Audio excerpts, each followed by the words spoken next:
try and position your screen or your tablet, whatever device you happen to be working on, at least at eye level and ideally slightly higher. Now, if you think about it, most people are not doing this. Most people are looking down at their computer or tablet or are angling their eyes at their screen at about 30 degrees. That is not going to support heightened states of alertness and optimal attention.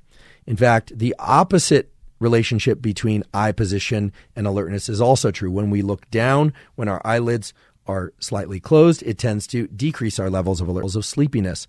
I really want to emphasize that there's a bidirectional or reciprocal relationship between the brainstem areas that control alertness and the eyes, meaning how alert you are controls how open or closed your eyes are. No surprise there.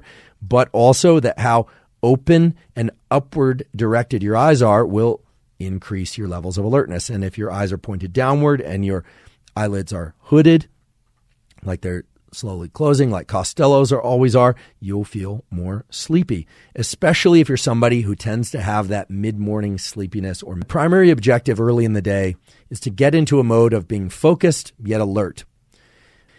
I found that the best way for me to achieve that state is through fasting. So I don't eat anything until about 11 a.m. or 12 noon. I'm not absolutely religious about it. There are days when I'll have a few Brazil nuts or a spoonful or 3 of almond butter, for instance. But most days I'm not doing that. I'm just not eating anything. I'm drinking some caffeine. Sachin and his book, The Circadian Code, describe how engaging in physical exercise while fasted can amplify the effects of that exercise, not just for sake of increasing the percentage of things like body fat burned, etc., but for cellular health, liver health, and the health of other organs.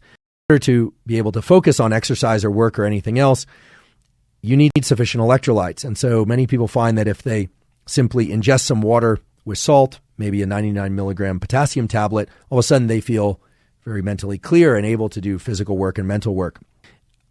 I want to mention the use of stimulants before physical training. This has certain benefits and certain drawbacks.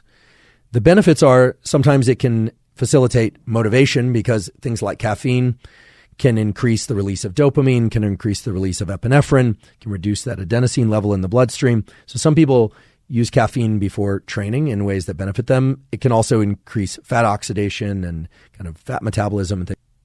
The reason for delaying caffeine intake 90 minutes to 2 hours after waking is I want to make sure that I don't have a late afternoon or even early afternoon crash from caffeine.